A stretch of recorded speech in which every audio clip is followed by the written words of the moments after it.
Hello, and welcome to Ed Talks, where we at Khan Academy talk to folks who are influential in the field of education.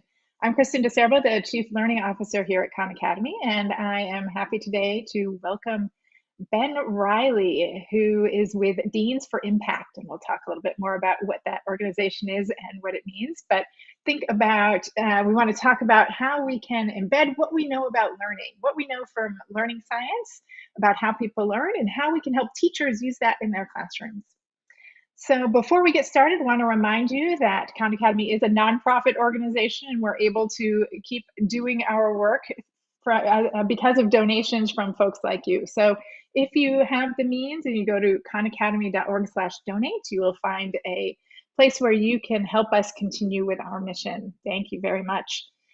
And I also want to recognize some of our COVID crisis supporters, including AT&T, General Motors, and Fastly. Thank you for your support. One final thing before we get started, if you want to revisit some of these conversations in audio form, we do have a podcast, Homeroom with Sal, the podcast, that you can find wherever you get your podcasts, and you can enjoy listening to some of our conversations. And we will jump right in now to talking to Ben Riley. Ben, welcome, and thank you for joining us today. Thanks for having me, Kristen. Excellent. So I like to start off with just talking to people about how they got to where they are today. So I know in your background, you've got some different paths that maybe aren't typical for folks that are in education. Tell us a little bit how you got to and wind up in the field of education. Sure. So I come from a family of public educators. My grandmother was a school psychologist. My mother was a school teacher, and then a school librarian, and then a school counselor. My father was a neuroscientist and a professor. So education was everywhere in my family. And as a consequence, I wanted nothing to do with it.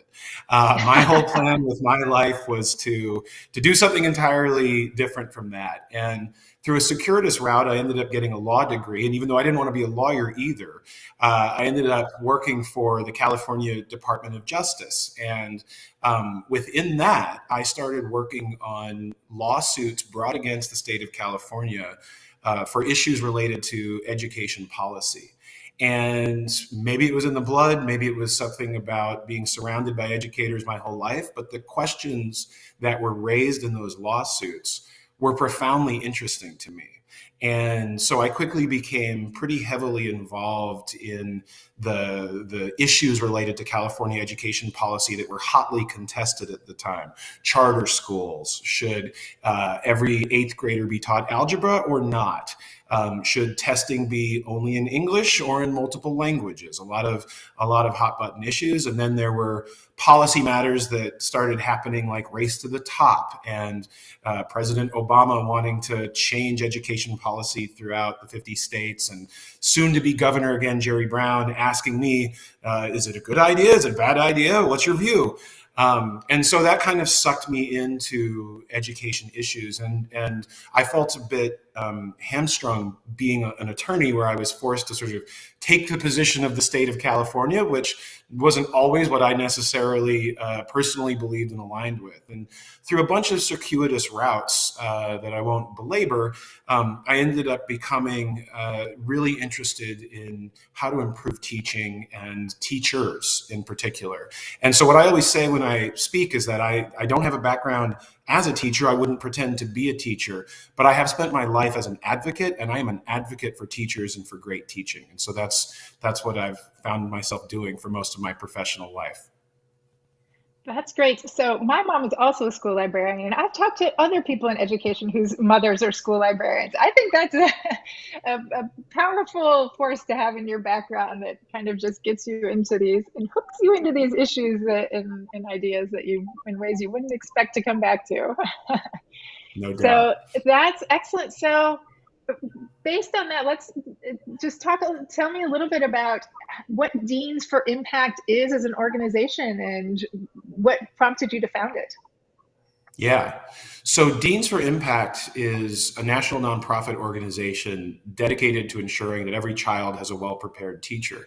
And the story of our organizational life is a little different, I think, than some, in that it didn't start out with, at least from my end, I had no intent of starting an organization.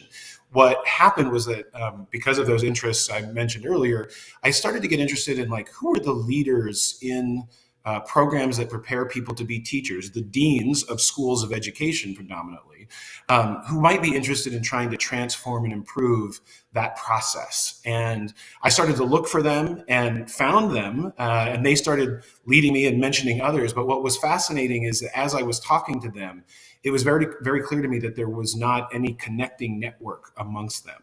And so I tried to bring them together and just put them in a room. This is going on, 8, 9, 10 years ago, and say, okay, well, everybody in this room seems to agree that we can do better in the way that we prepare teachers. What will it take to do that, and what would an organization dedicated to making that happen look like? And from that, Deans for Impact was born. And a big part of that, we do a lot of different things, but a big part of that has been trying to strengthen the experiences that people who are planning on becoming teachers, the experiences that they have, making them more meaningful and relevant to classroom practice, and connecting to them to our best scientific understanding of how students learn.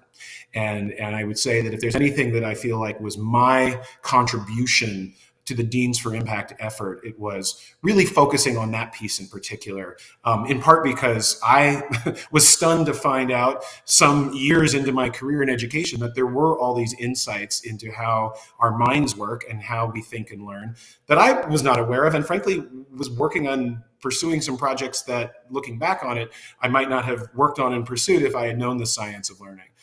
So we've made that a point of emphasis, and it continues to be something we're working very hard at.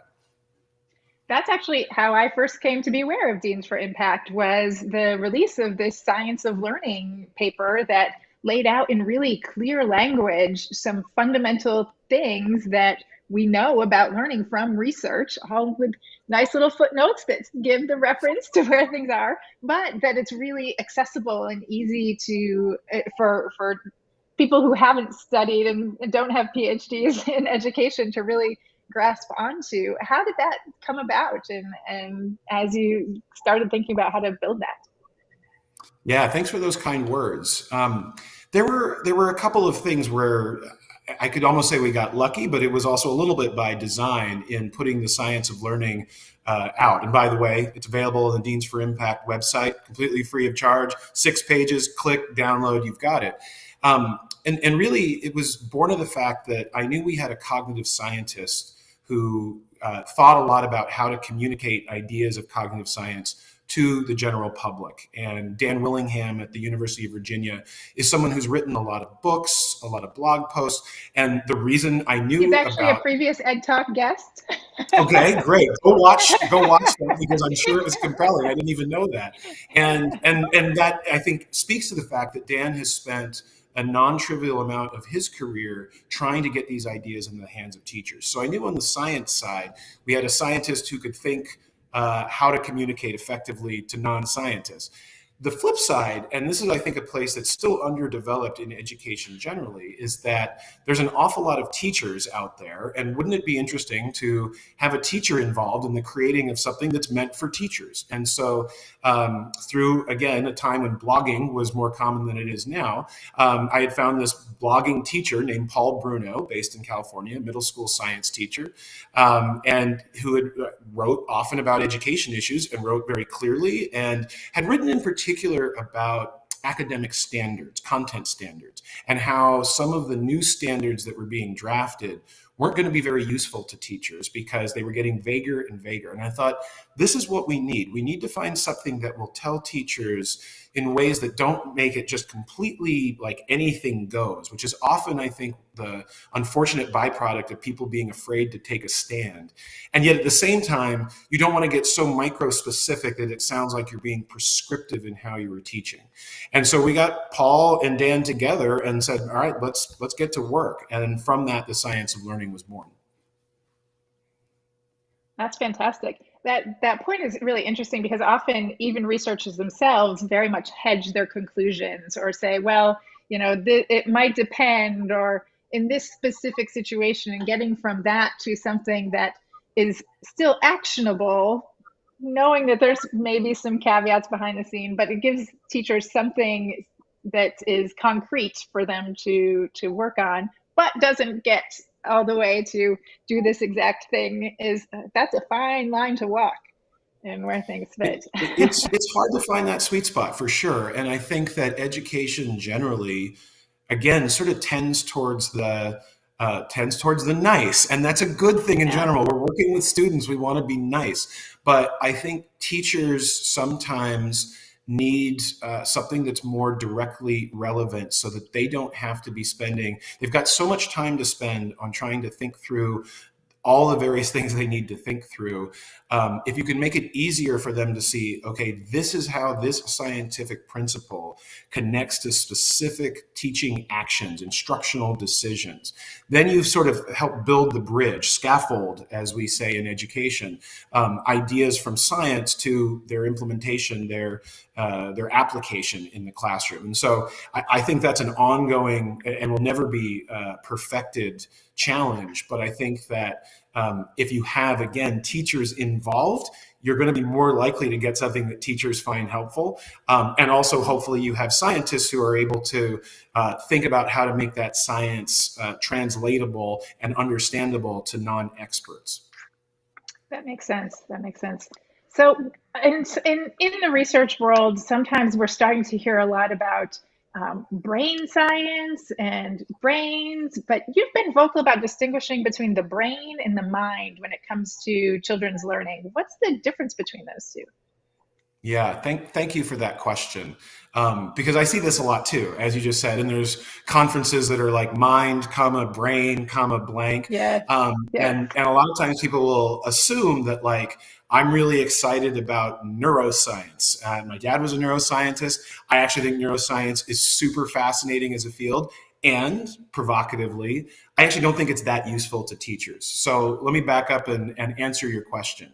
The brain is an organ, right? It exists inside our head, and there's no doubt that it exists. It has all the different pieces, the cerebellum, the amygdala, and too many other parts to count, but it's there. It's a thing. It's a physical object that's part of our anatomy.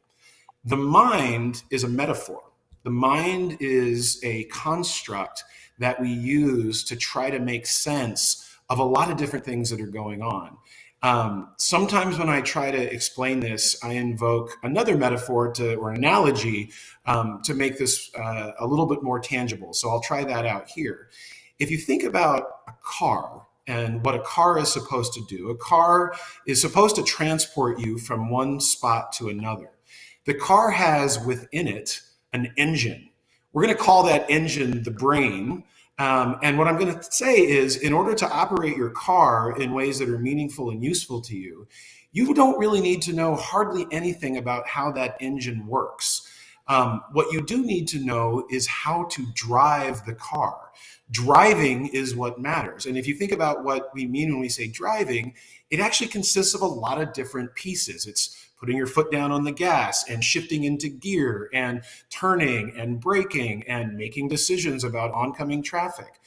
Driving is the mind. The mind is the driver and the driving of cognition and how we make sense of the world.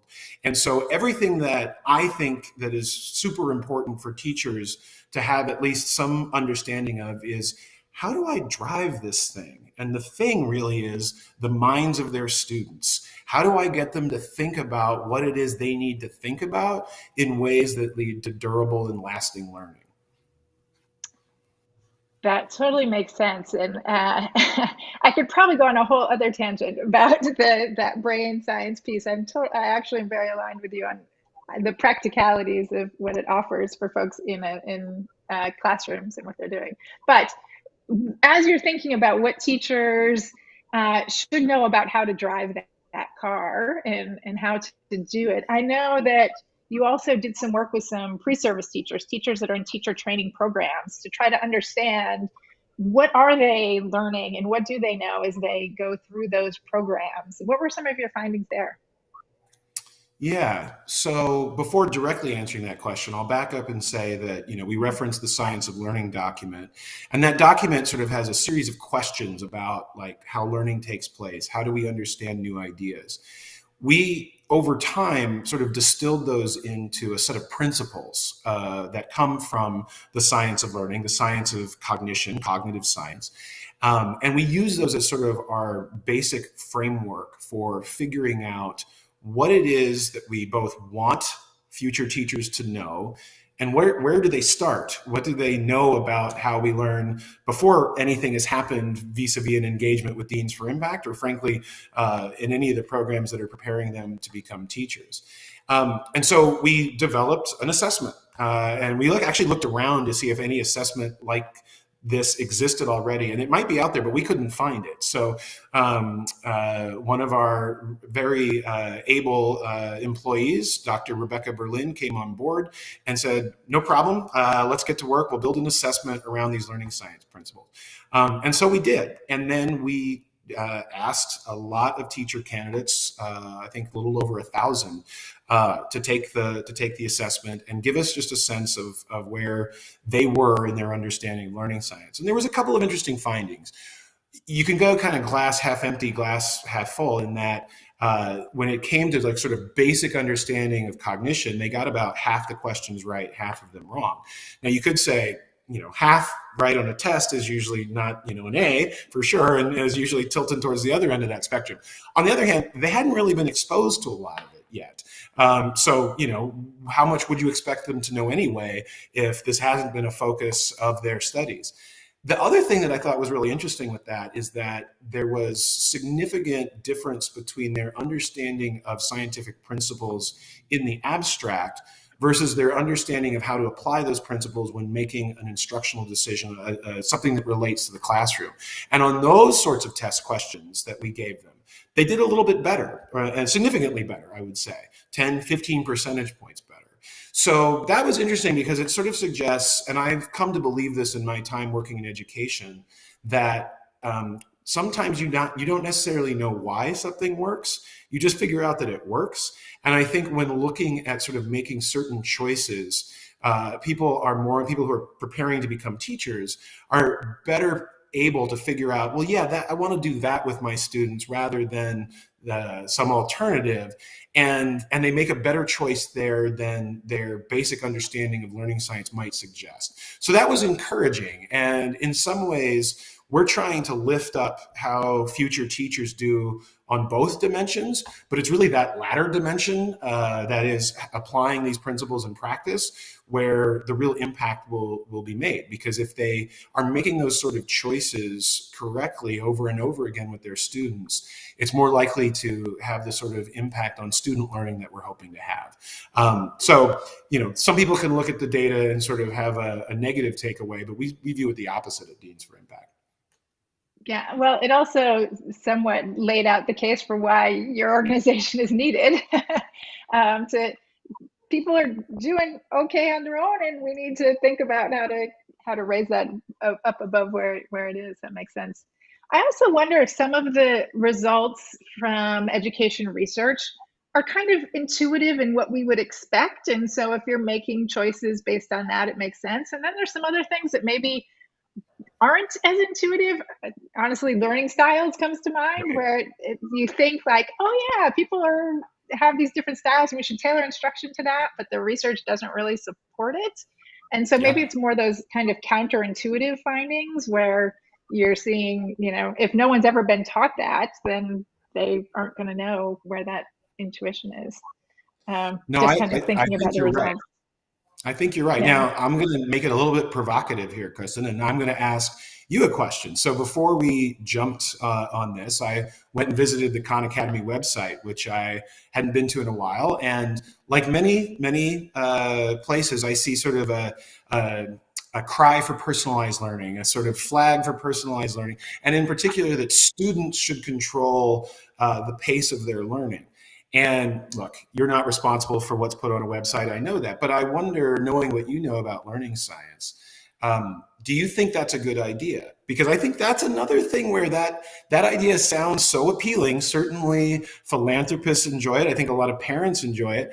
And provocatively, I would say the evidence, as I understand it from learning science, would suggest that, like, actually, novices, students, are in a poor position to be regulators of their own learning because they don't know what they don't know. And thinking is very difficult. And they, when faced with something that is cognitively challenging, they may try to take the path of least resistance in order to get through that. I mean, I certainly see this a lot with students who just want to get the answer right and move on. And that's kind of built into a lot of our education system. So I wanted to ask you, if like you are working internally, if you have like internal conversations, how do you think that situates between learning science and personalized learning? First, love it. Thank you for asking. So we have this is tons of conversations about this. So the foundational thing that Khan Academy is really based on is the idea of mastery learning. And so the idea of mastery learning, working at something until you are have that high level of proficiency before you go on to the next thing that you're working on, that is pretty well supported. There's meta-analyses and meta-analyses and meta-analyses that support that idea of mastery learning.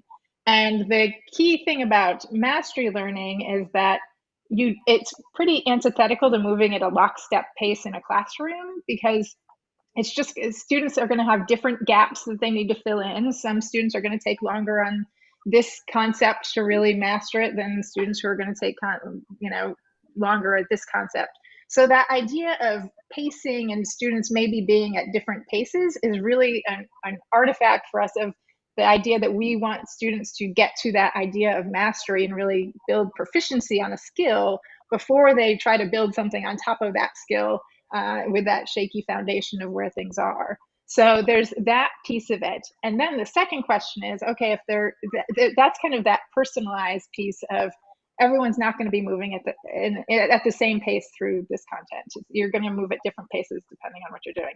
And then the question is, who controls that pace and who controls what's doing? So I think where I push for is actually there's a kind of a triangle of teacher, the system, and the learner. And both depending on a student's proficiency, depending on their developmental stage, depending on where they are, we want to be changing that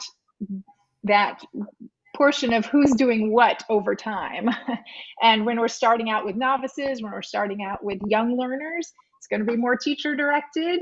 And when we have teachers who have 30 kids in a classroom, there's some benefit to having the system do a little bit of the guidance too, that we can build into that.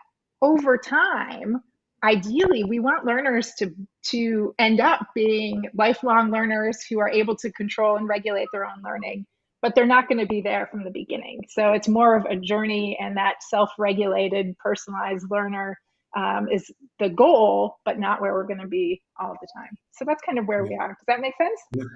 No, it makes sense. And I think, look, I can be that rude guest who sort of, I'm invited on and then like lobs some subtle criticisms, but I understand where you're coming from with that. I would say that like the mastery point is an interesting one, because we could, offline or in a perhaps future Ed talk about various readings of the research. I think it's really hard to know what mastery is of anything. And I think one of the key insights of learning science that's really, really hard to build into any education platform, education system, is that you're unlikely to remember most of the information you're ever exposed to at any one time.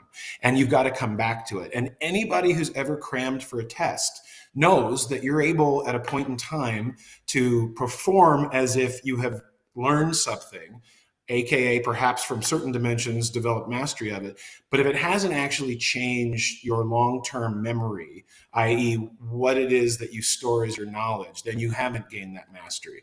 And I'm sure Khan Academy doesn't do this, but there are a lot of other platforms where mastery means take a quiz at the end of something, and if you score above a certain thing, then you've demonstrated mastery, and on you are to the next subject. So I think that's an area where, I would love to see more technology enthusiasts in education have a deeper understanding of what learning science says or suggests.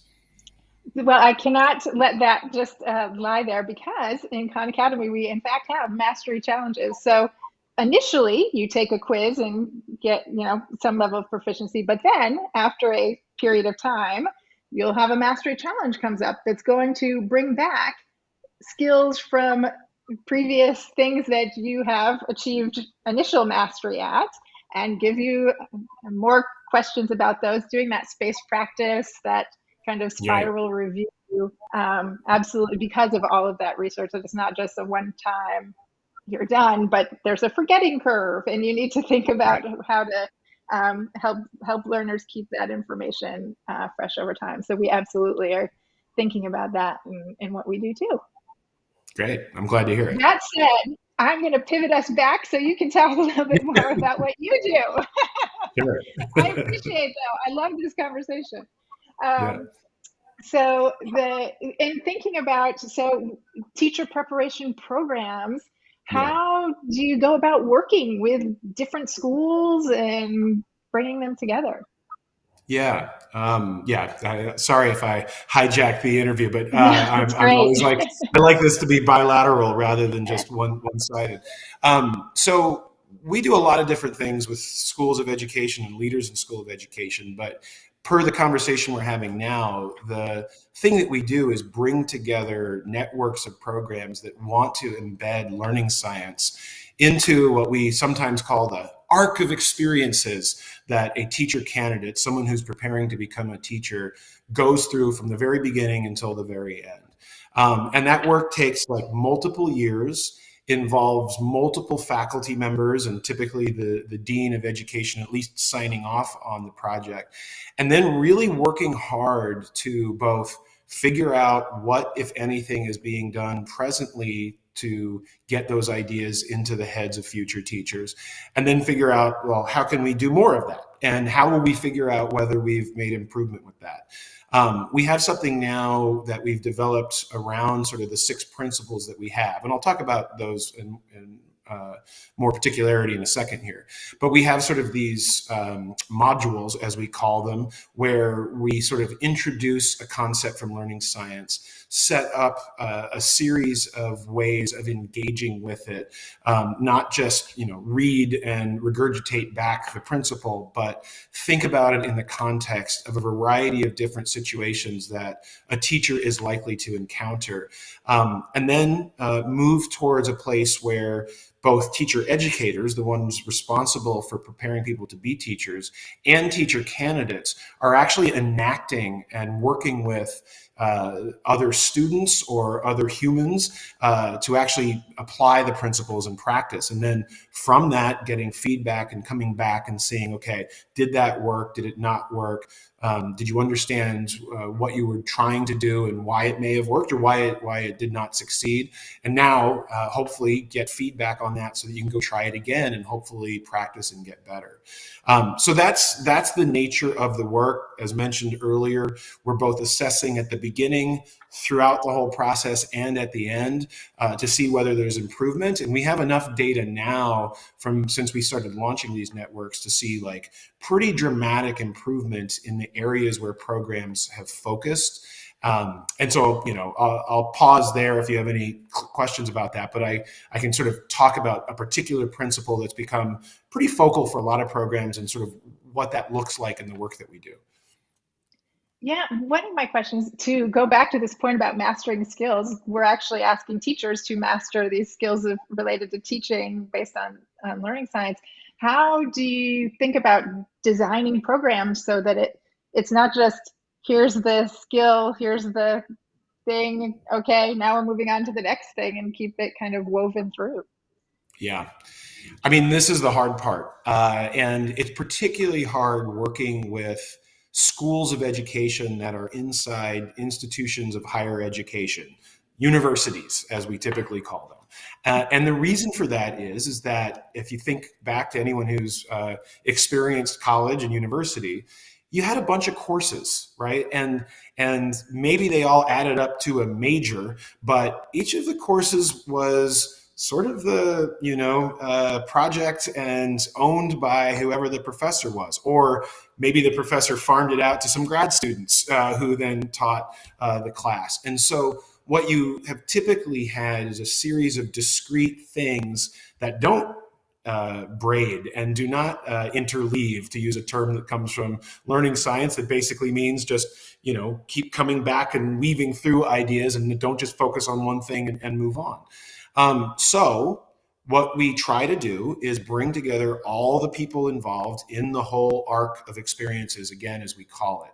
And that means getting together tenured faculty, non-tenured faculty, what are called adjuncts, who are often sort of hired on to do a lot of sort of the practicum training. It means bringing in, and this is really hard, bringing in the teachers who are in K-12 schools, who are involved in mentoring the teachers. So you've got to get everybody at the table agreeing on the importance of embedding these principles in all of the aspects of preparing someone to be a teacher. So it's hard work, but it's also really amazing work when it pays off, because you can actually talk to these teacher candidates at the end of it, people who are often, 21, 22 years old, college seniors who are about to graduate, and the level of sophistication they have in talking about their practice and the confidence that they have in sort of what sort of teacher they want to be, what sort of activities they want to give to their students, what sort of learning they want to see take place,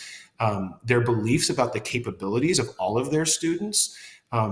It's inspiring. I mean, I know I'm biased, but it's what gets up everybody who does this work at Deans for Impact. I think it's probably the single biggest motivator for us. So that's what it looks like, and that's what it takes. That sounds great. We have already gone through our 30 minutes. What? I didn't even get to talk about specific principles. My bad.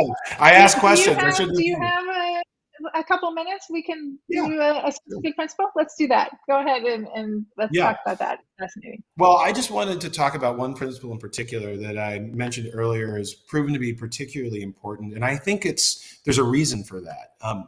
One of the 6 principles from learning science that we've articulated is something we call deepening meaning and learning. And that's kind of vague and hazy, but what we mean by that is kind of simple. And that is, what is it that you want your students to think about? And how will you design the experience they have in your classroom so they think about that thing? And let me give you a very tangible example, and it kind of connects to what I was just saying about the inspiration that comes from this work. I just was on the phone about a couple weeks ago with a soon-to-be teacher in North Carolina who was doing part of her teacher training in a school in Charlotte, and a veteran 12-year teacher asked her to do a particular task with her 8th grade science students.